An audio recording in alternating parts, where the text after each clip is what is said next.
Shalom, saudara kasih di dalam nama Tuhan Yesus Kristus. Kita boleh berjumpa lagi di dalam ibadah secara online. Saat ini kita menikmati hadirat Tuhan. Itu semua karena anugerah Tuhan. Dan biarlah kita mau untuk memuji memuliakan nama Tuhan. Sebelum kita mulai ibadah kita, mari kita berdoa. Kami mengucap syukur Tuhan pada pagi hari ini, bahwa Engkau telah menyertai melindungi kehidupan kami. Kami ada itu semua karena kasih-Mu ya Bapa. Kami sungguh bersyukur Tuhan. Biarkanlah kami mempunyai hati yang rindu untuk memuji memuliakan nama Engkau Tuhan. Urapi kami ya Bapa. Dan setiap pujian penyembahan kami boleh menjadikan dupa yang harum di hadapan Engkau Tuhan. Hanya untuk kemuliaan bagi nama-Mu, untuk menyenangkan hati Engkau Tuhan. Jamalah setiap hati kami ya Bapa. Urapi kami Tuhan dengan kuasa Roh-Mu ya Bapa. Terima kasih Tuhan Yesus. Kami serahkan ibadah kami ya Bapa. Dari awal, pertengahan hingga akhirnya, Tuhan yang memimpin, Tuhan yang menyertai. Dan kami percaya Tuhan, dan setiap ibadah kami hanya untuk memuliakan nama Tuhan. Engkau berkati kami semua Bapa, hamba-hamba-Mu, pelayan-pelayan-Mu. Dan biarlah kami melayani Engkau dengan segenap kekuatan kami, segenap hati kami Tuhan. Terima kasih Bapa. Inilah ucapan syukur dan pengharapan kami yang kami panjatkan hanya dalam satu nama yang dahsyat, Allah yang luar biasa. Engkaulah kekasih jiwa kami yang kami agungkan dan kami sembah. Di dalam nama Tuhan Yesus Kristus kami sudah berdoa. Haleluya. Amin.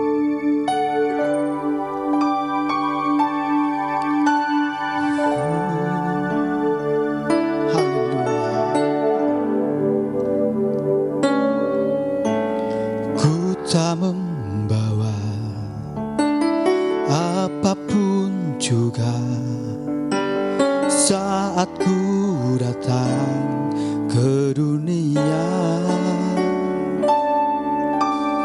Ku tinggal semua pada akhirnya saat ku kembali ke surga. Inilah yang ku punya, hati sebagai hamba yang mau taat dan setia padamu Bapa. Kemana kan ku bawa hati yang menyembah dalam roh dan kebenaran sampai selamanya. Ku tak membawa apapun juga Tuhan. Ku tak membawa apapun juga saat ku datang ke dunia. Ku tinggal semua pada akhirnya saat ku kembali ke surga. Inilah yang ku punya, hati sebagai hamba yang mau taat dan setia padamu Bapa. Kemana kan ku bawa hati yang menyembah dalam roh dan kebenaran sampai selamanya. Inilah yang ku punya, hati sebagai hamba yang mau taat dan setia padamu Bapa.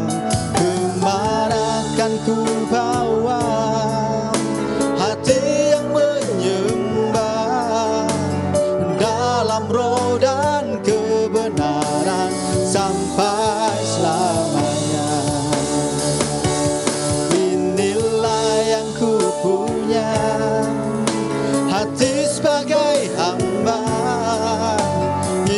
mau taat dan setia padamu Bapa. Kemana kan ku bawa hati yang menyembah, dalam roh dan kebenaran sampai selamanya.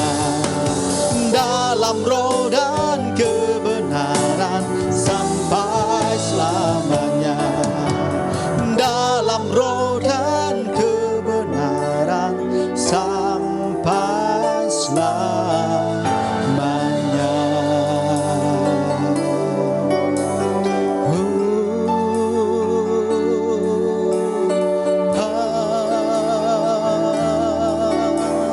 Haleluya.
kasih Tuhan. Saat kami Tuhan berada di dunia ini Tuhan, saat kami dilahirkan Tuhan, kami tidak membawa apa-apa. Satu helai benang pun kami tidak membawanya Tuhan. Kami akan sadar Tuhan bahwa segala sesuatu itu semuanya dari Tuhan. Dan kami boleh menikmatinya Tuhan. Itu semua karena kasih-Mu Tuhan. Dan biarkanlah kami Tuhan mempunyai hati sebagai hamba yang mau taat, setia kepada Engkau Tuhan. Dan kehidupan kami hanya untuk menyenangkan hati Tuhan. Dan kehidupan kami hanya untuk menyenangkan hati Tuhan. Biarkanlah kami mempunyai hati yang rindu akan Engkau Tuhan. Haleluya, haleluya, haleluya.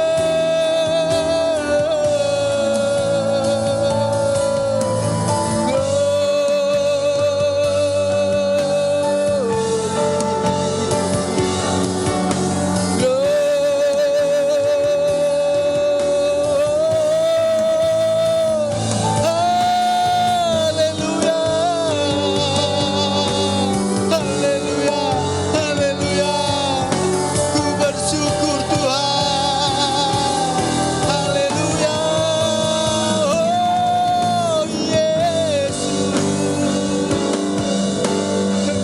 kekuatan kami Tuhan. Engkaulah pengharapan kami, Engkau kota benteng kami Tuhan. Haleluya, haleluya, haleluya, haleluya. Mulialah namamu. Terima kasih Tuhan, Engkau memilih kami ya Bapa. Itu semua Tuhan karena Engkau mengasihi kami Tuhan. Bukan kami yang memilih Engkau ya Bapa. Engkau sendiri yang memilih kami Tuhan, untuk menjadi umat-Mu, umat pilihan Engkau, umat pemenang yang Engkau selamatkan. Engkau menyelamatkan kami bukan dengan barang yang fana Tuhan, bukan dengan emas, bukan dengan perak, bukan dengan permata, melainkan dengan darah-Mu yang mahal. Terima kasih atas semua pengorbanan-Mu ya Bapa, dan Engkau menyelamatkan kami. Terima kasih Tuhan. Bukan dengan barang fana Kau membayar dosaku,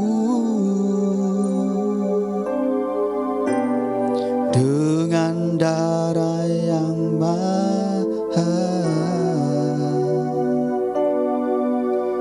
Tiada noda dan celah, bukan dengan emas perak Kau menebus diriku. Oleh segenap kasih dan pengorbanan-Mu,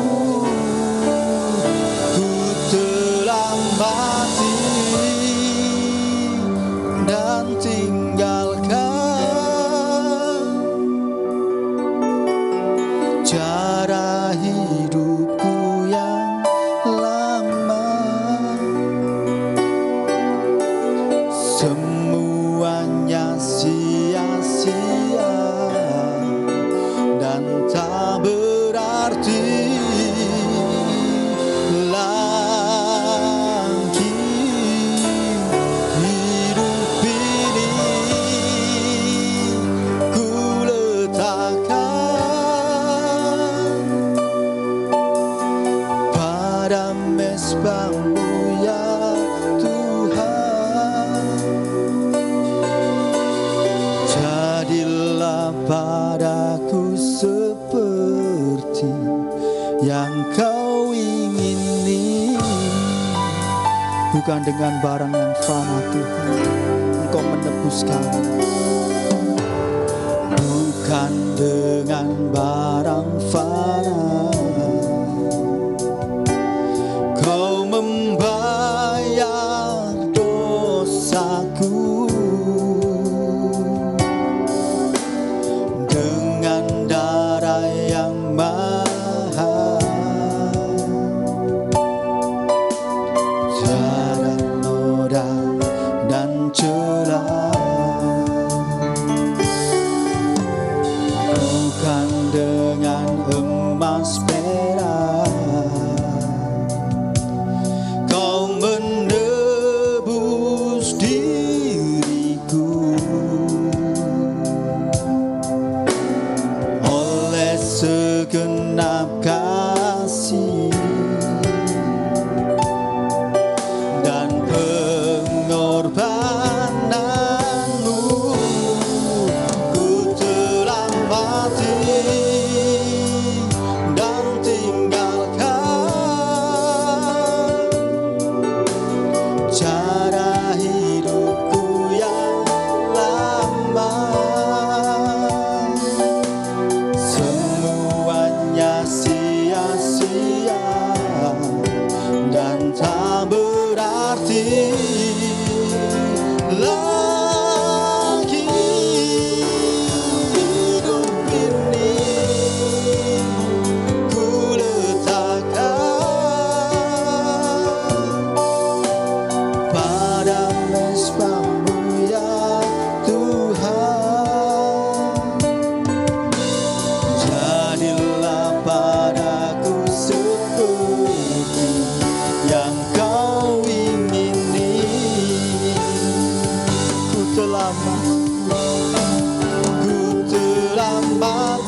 dan tinggalkan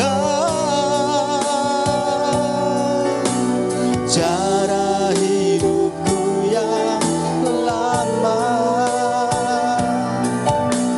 Semuanya sia-sia dan tak berarti lagi. Hidup ini ku letakkan pada mezbamu ya Tuhan. Jadilah padaku seperti yang kau ingini.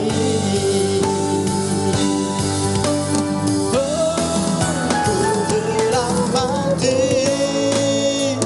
dan tinggalkan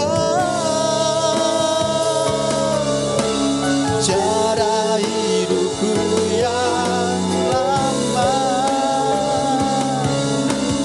Semuanya sia-sia dan tak berarti lagi. Hidup ini ku letakkan pada mezbamu ya Tuhan. Jadilah padaku seperti yang kau ingini.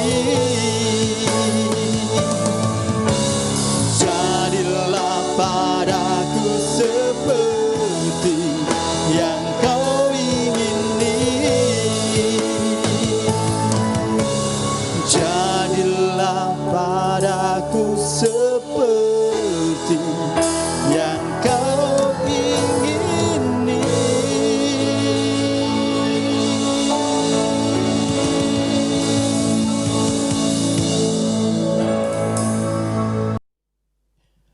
Shalom, puji Tuhan. Senang sekali pagi ini kita boleh ketemu lagi untuk sama-sama belajar firman Tuhan. Kita tundukkan kepala untuk berdoa.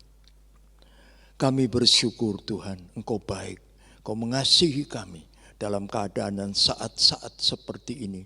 Tuhan tetap memberikan kepada kami kesempatan untuk kami belajar firman-Mu, sehingga kami mengerti apa yang menjadi kehendak-Mu dan hidup sesuai dengan kehendak-Mu. Terima kasih Tuhan. Urapi hamba-Mu yang akan melayani firman-Mu. Urapi dengan kuat kuasa Roh Kudus-Mu. Sembunyikan di balik salib-Mu. Karena bukan dengan kuat dan gagahnya hamba-Mu melayani. Hanya oleh kuat kuasa-Mu sajalah hamba-Mu mampu melayani. Terima kasih Tuhan. Terima kasih. Biarlah firman Tuhan pagi ini jadi berkat buat kami sekalian yang mendengarkannya. Terpujilah nama-Mu. Di dalam nama Tuhan Yesus kami berdoa dan mengucap syukur. Haleluya. Amin. Puji nama Tuhan. Pagi ini kita akan belajar firman Tuhan dengan satu tema, satu judul yang mungkin seringkali kita renungkan atau pikirkan. Tema atau judulnya adalah cukup, tanda tanya, atau kurang, tanda tanya. Ya. Pertanyaan ini cukup menggelitik. Banyak dijumpai dalam hidup sehari-hari. Bahkan menjadi bahan percakapan yang seru. Tidak jarang terjadi perdebatan yang sengit. Masing-masing tidak mau mengalah. Cukup atau kurang bukan soal berapa jumlahnya, tetapi adalah persoalan hati. Nah, saya akan bacakan sebuah ayat lebih dulu. Amsal 30 ayat 15 sampai 16. Amsal 30 ayat 15 sampai 16 yang berbunyi demikian. Si lintah mempunyai 2 anak perempuan, untukku dan untukku. Ada 3 hal yang tak akan kenyang. Ada 4 hal yang tak pernah berkata cukup. Dunia orang mati dan rahim yang mandul. dan bumi yang tidak pernah puas dengan air, dan api yang tidak pernah berkata cukup. Amin. Kita melihat di sini, semua yang ada di dalam dunia takkan pernah bisa memberi rasa cukup bagi kita semua. Nah, sebelum saya lanjutkan, ada sebuah kisah lebih dulu yang saya akan ceritakan yang saya pikir relevan untuk masa sekarang. Cerita ini saya dapat dari seorang teman saya yang terjadi kurang lebih 20 tahun yang lalu. 20 tahun yang lalu kurang lebih. Teman saya bercerita, dia minta pendapat. Dia bilang begini, saya punya seorang teman, dia memang ahli dalam bidang tertentu. Dia bekerja, diterima di satu perusahaan, dan digaji pada waktu itu 1 juta rupiah 1 bulan. Ini gaji yang besar. Setelah beberapa lama bekerja, entah berapa bulan, kurang jelas, dia merasa tidak puas. Kok cuma 1 juta? Dia melamar di perusahaan lain. Perusahaan lain melihat data-data yang dia miliki dan keahlian yang dia miliki. Perusahaan ini bilang oke, dia diterima bekerja di situ, gajinya 2 juta rupiah per bulan. Itu kurang lebih 20 tahun yang lalu. Nah, setelah sekian lama dia bekerja, dia merasa 2 juta masih kurang. Nah, ada satu perusahaan asing. Dia mengajukan lamaran ke situ. Tentunya dalam bahasa Inggris dan melampirkan pengalaman-pengalamannya. Perusahaan melihat dia punya keahlian. Dia punya keahlian. Diterimalah dia di situ. Gajinya 5 juta 1 bulan. Oh, dahsyat. Tapi dia setelah sekian lama dia bekerja, tetap dia merasa kurang. Lalu teman saya ini bertanya sama saya, kalau pendapat Bapak bagaimana? Kalau saya berkata, sudahlah dia tidak usah kerja sama orang, kerja aja sendiri. Selesai. Digaji berapapun tak cukup. Ini satu kisah yang saya pikir masih relevan sampai sekarang. Ya. Mengapa sih orang kok selalu merasa kurang cukup atau merasa tidak cukup? Ada beberapa hal. Ya, antara lain tidak semua bisa dibahas. Antara lain ada beberapa hal. Mengapa orang kok selalu merasa tidak cukup? Yang pertama, karena dia tidak menyadari bahwa memang takarannya itu segitu. Takarannya memang segitu, tidak bisa lebih. Dia tidak menyadari, memang itu takaran dia. Karena itu dia harus merasa cukup. Kalau takaran dia ini dipenuhi. Tapi banyak orang tidak mengerti bahwa memang takarannya segitu. Karena itu dia selalu merasa tidak cukup. Kepingin lebih. Kepingin lebih. Kepingin lebih. Setiap orang punya takaran. Ya, dan kalau takaran itu sudah penuh ya sudah. Yang kedua, haleluya. Kenapa kok orang selalu merasa tidak cukup? Karena yang kedua, permintaannya terlalu besar. Yang menunjuk kepada pola hidup yang bermewah-mewah. Pola hidup yang bermewah-mewah. Kepingin lihat tetangga beli TV baru. Ya, mungkin yang bukan analog tapi TV yang digital sekarang. Ya, kepingin. Permintaannya berlebih, terlalu besar, menuju kepada pola hidup yang bermewah-mewah. Tidak perlu. Haleluya. Karena itu selalu merasa tidak cukup. Karena itu selalu merasa tidak cukup. Yang ketiga, tidak puas. Ini sifat manusia. Seperti tadi pegawai yang ahli tadi, yang bekerja dengan gaji 1 juta, 2 juta, 5 juta, masih merasa tidak cukup, tidak puas.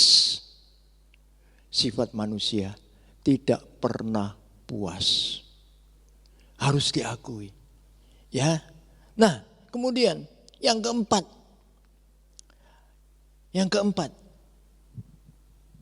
Tamak. Wah, ini bahaya ini.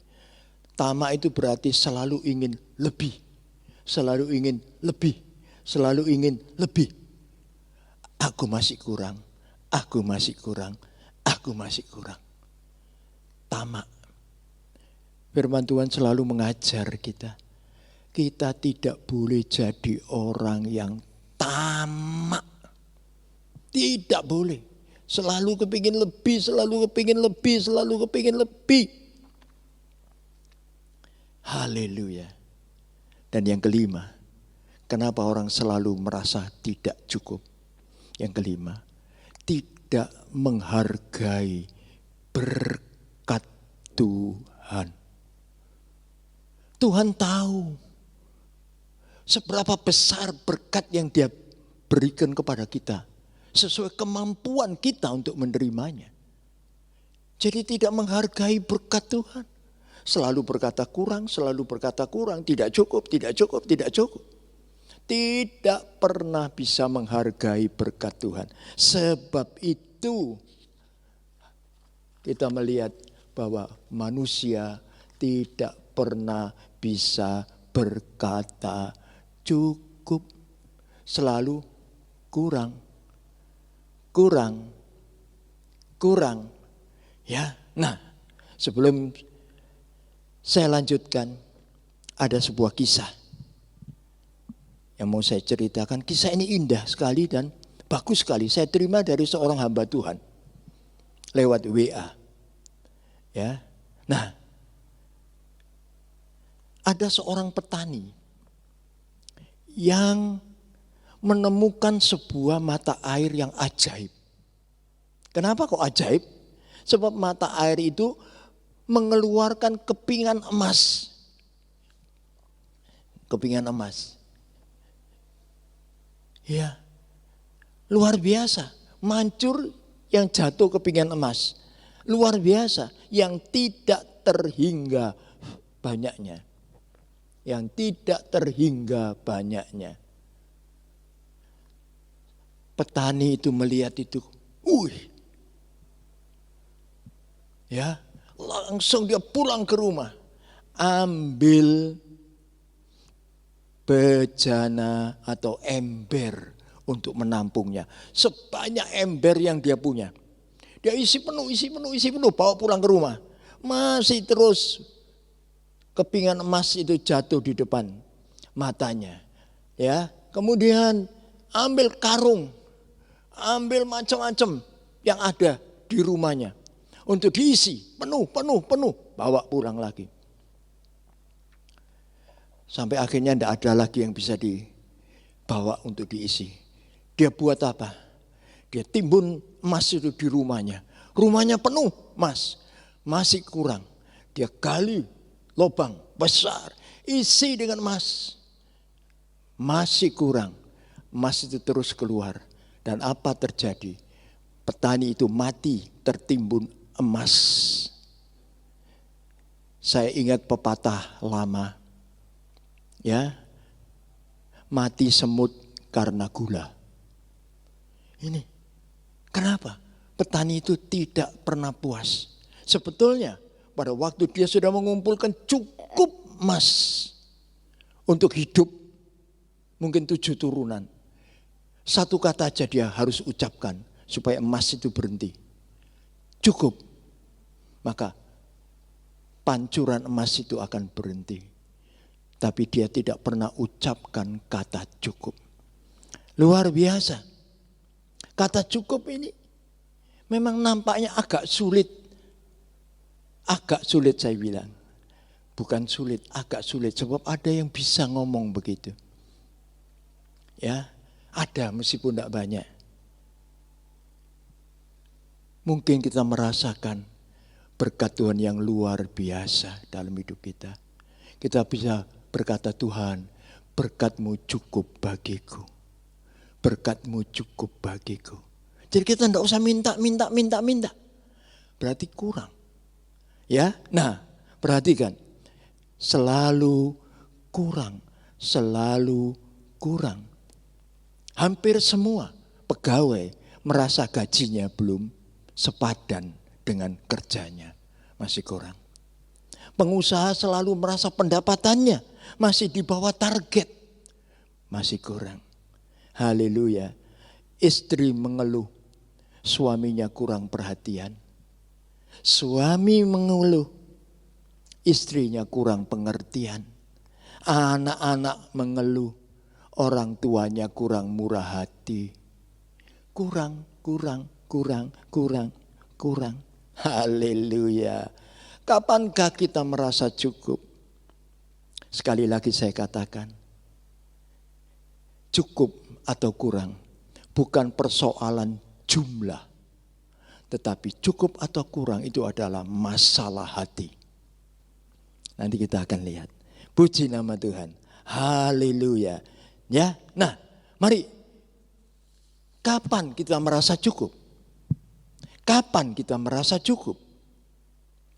Mari kita baca lebih dulu sebuah ayat. Lukas pasal 3 ayat 10 sampai 14. Saya bacakan seluruhnya. Lukas 3 ayat 10 sampai 14. Orang bertanya kepadanya, jika demikian apakah yang harus kami perbuat? Jawabnya, barang siapa mempunyai 2 helai baju, hendaklah ia membaginya dengan yang tidak punya. Dan barang siapa mempunyai makanan, hendaklah ia berbuat juga demikian. Ada juga datang pemungut cukai untuk dibaptis. Dan mereka bertanya kepadanya, Guru, apakah yang harus kami perbuat? Jawabnya, jangan menagih lebih banyak daripada yang telah ditentukan bagimu. 14. Dan prajurit-prajurit bertanya juga kepadanya, dan kami, apa yang harus kami perbuat? Jawab Yohanes kepada mereka, jangan merampas dan jangan memeras, cukupkanlah dirimu dengan gajimu. Ayat ini berbicara tentang cukup atau kurang. Ya, ada orang banyak di situ, ada pemungut cukai di situ, dan juga ada prajurit-prajurit di situ. Mereka bertanya, apa yang harus kami perbuat? Haleluya. Ya, nah, ada 3 hal. Kapan kita merasa cukup? Kapan kita merasa cukup? Yang pertama, kalau kita memiliki kasih.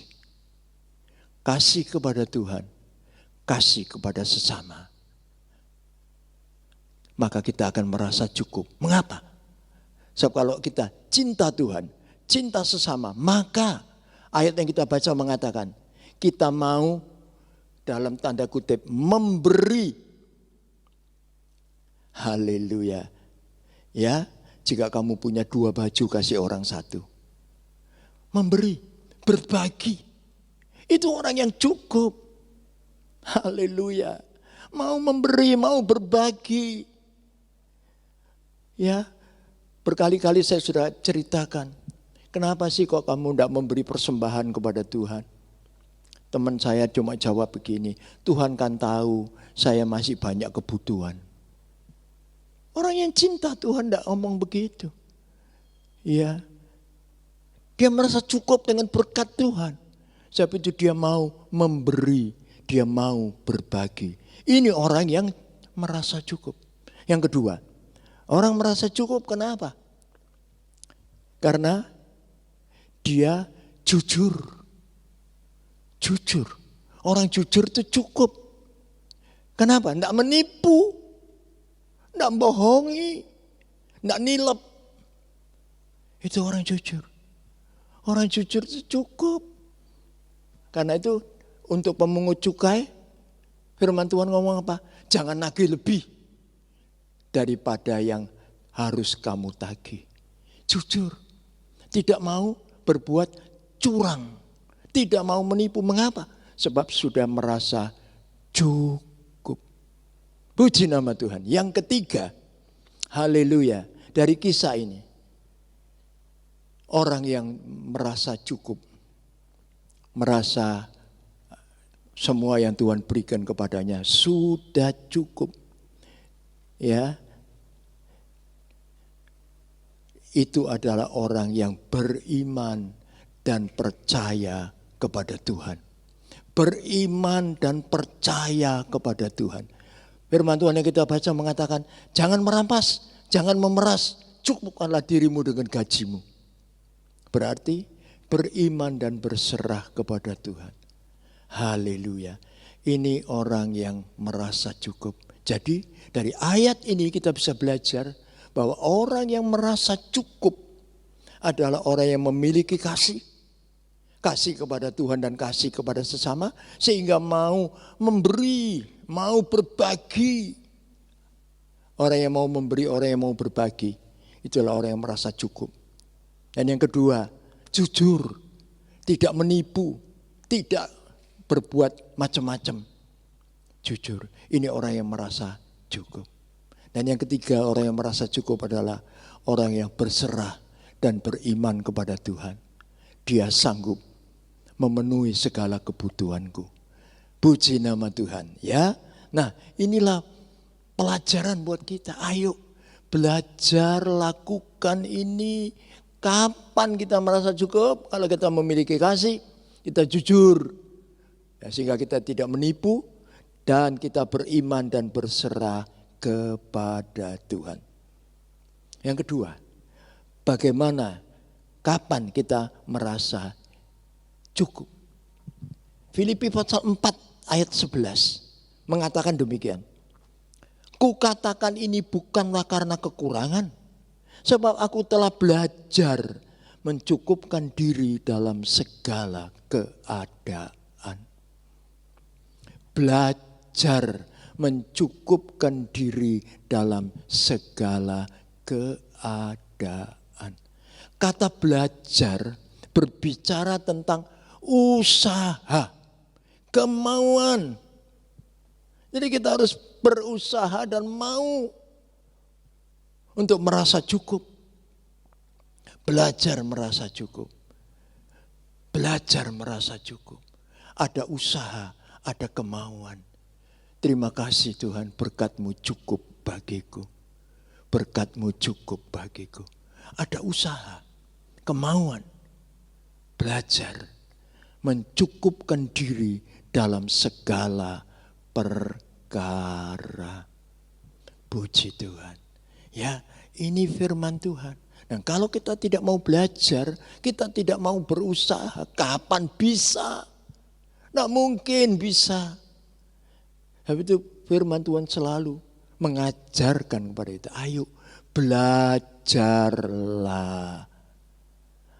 Ya, sebab itu Rasul Paulus berkata kepada Timotius, 1 Timotius 6 ayat 8, asal ada makanan dan pakaian, cukuplah. Asal ada makanan dan pakaian, cukuplah. Luar biasa. Inilah orang yang belajar, berusaha untuk selalu boleh merasa cukup, cukup, dan cukup. Orang yang bisa berkata cukup, itulah orang yang berbahagia. Orang yang hidup dalam damai sejahtera.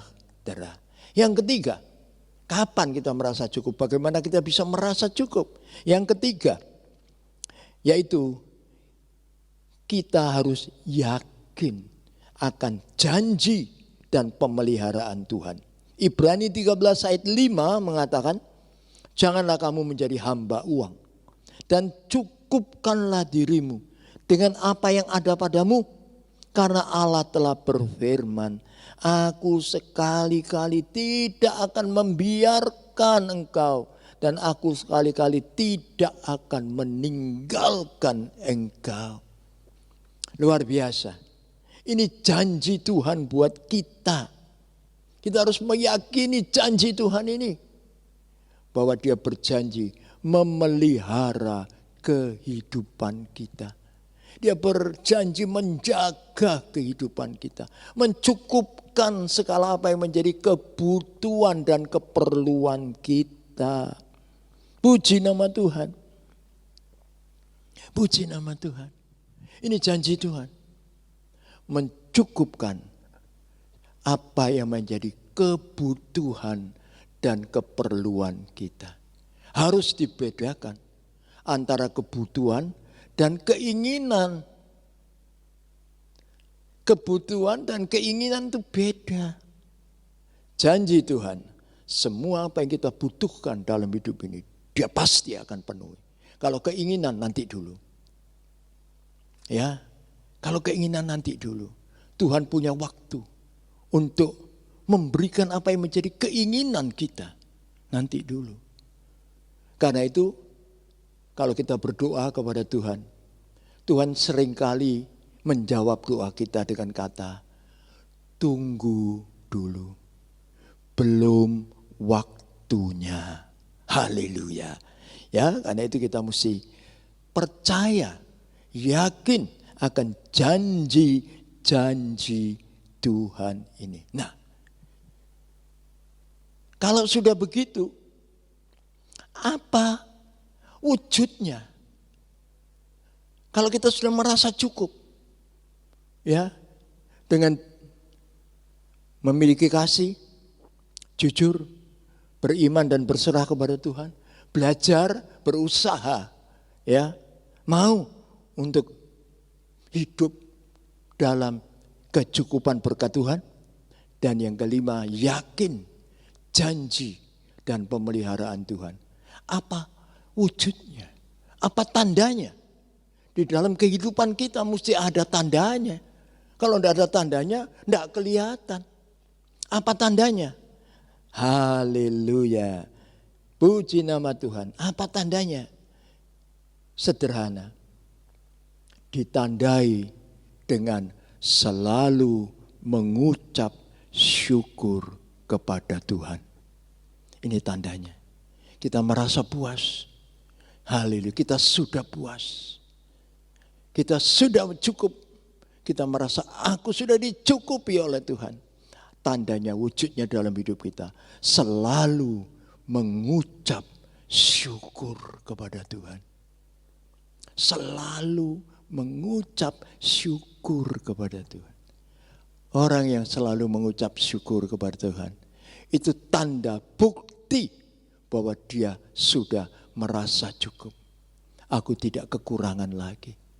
Haleluya. Firman Tuhan mengatakan, orang yang percaya dan berharap kepada Tuhan tidak akan pernah kekurangan perkara-perkara yang baik dalam hidupnya. Selalu cukup, cukup, cukup karena dicukupi sama Tuhan. Puji nama Tuhan. Sebab itu kita harus selalu mengucap syukur kepada Tuhan. Saya bacakan. Efesus pasal 5 ayat 20 mengatakan, ucaplah syukur senantiasa atas segala sesuatu di dalam nama Tuhan kita Yesus Kristus. Haleluya. Ya, ucaplah syukur atas dalam segala hal. Mengucap syukurlah atas segala sesuatu. Mengucap syukurlah senantiasa atas segala sesuatu. Atas segala sesuatu. Haleluya. Apapun yang terjadi dalam hidup kita. Apapun yang terjadi dalam hidup kita. Ya, yang kita dapat mengucap syukur kepada Tuhan. Haleluya. Ya, mungkin yang terjadi dalam hidup kita itu kita difitnah oleh orang. Mungkin kita tidak salah disalahkan. Mungkin kita mengalami macam-macam hal dari orang-orang di sekitar kita. Itu atas segala sesuatu. Apapun yang terjadi dalam hidup kita, ucapan syukur tak boleh berhenti dalam hidup kita. Itu tanda kita sudah cukup. Haleluya. Yang kedua, 1 Tesalonika 5:18, mengucap syukurlah dalam segala hal. Sebab itulah yang dikehendaki Allah di dalam Kristus Yesus bagi kamu. Atas segala sesuatu, di dalam segala hal. Di dalam segala hal berarti dalam keadaan apa kita. Senang, susah, sakit, sehat, dan lain sebagainya. Tetap mengucap syukur. Tetap mengucap syukur. Inilah yang Tuhan kehendaki. Atas segala sesuatu, dalam segala hal, tetap mengucap syukur. Ini wujud tanda dari orang yang merasa cukup. Cukup. Cukup dengan berkat Tuhan. Haleluya. Puji nama Tuhan. Puji nama Tuhan. Ya. Nah, kemudian kita akan baca ayat penutupnya. Lukas 11 ayat 13. Lukas 11 ayat Lukas 11 ayat 3. Lukas 11 ayat 3. Berikanlah kami setiap hari makanan kami yang secukupnya. Berikanlah kami setiap hari makanan kami yang secukupnya. Puji Tuhan. Itu doa kita kepada Tuhan. Tuhan, berikanlah kepada kami makanan kami yang secukupnya setiap hari. Tuhan tahu apa yang cukup bagi kita. Sebab Tuhan ngerti takaran kita. Orang lain tidak tahu, tapi kita pasti dan yakin Tuhan yang tahu. Puji nama Tuhan. Luar biasa. Ya, nah sebab itu ayo biarlah doa ini menjadi doa kita. Give us day by day our daily bread. Haleluya. Berikanlah kami setiap hari makanan kami yang secukupnya. Puji nama Tuhan. Amin. Mari kita tundukkan kepala, kita berdoa. Segala puji, syukur, hormat, kemuliaan dan kebesaran hanya bagi Bapa di dalam surga. Bapa yang baik, Bapa yang mengasihi kami. Haleluya. Kami bersyukur kembali Tuhan mengingatkan kami bahwa berkat Tuhan bagi kami itu cukup. Cukup. Asal kami terima dengan penuh ucapan syukur kepada Tuhan. Terima kasih Tuhan buat firman-Mu yang mengingatkan kami akan hal ini. Sehingga kami tidak selalu berkata kurang. Tapi kami selalu boleh berkata, Tuhan terima kasih. Berkat-Mu cukup bagi kami. Berkat-Mu cukup bagi kami. Terima kasih Tuhan. Terima kasih. Roh Kudus memeteraikan firman-Mu ini di dalam hati kami. Haleluya. Sehingga kami tidak cuma mendengarkan. Tapi kami juga melakukan firman-Mu di dalam kehidupan kami. Sehingga hidup kami dari hari ke hari boleh makin indah dan makin berkenan kepada Tuhan. Terima kasih Tuhan. Terpujilah nama-Mu. Engkau memberkati kami semua. Engkau memberkati kami yang mendengarkan firman-Mu ini. Haleluya, haleluya. Berkat-Mu limpah atas kami. Berkat kasih sayang dari Tuhan Yesus Kristus. Berkat sorgawi dari Allah Bapa. Pimpinan dan tuntunan Roh Kudus di dalam hidup kami. Kami terima di dalam nama Tuhan Yesus. Terima kasih Tuhan. Haleluya. Amin.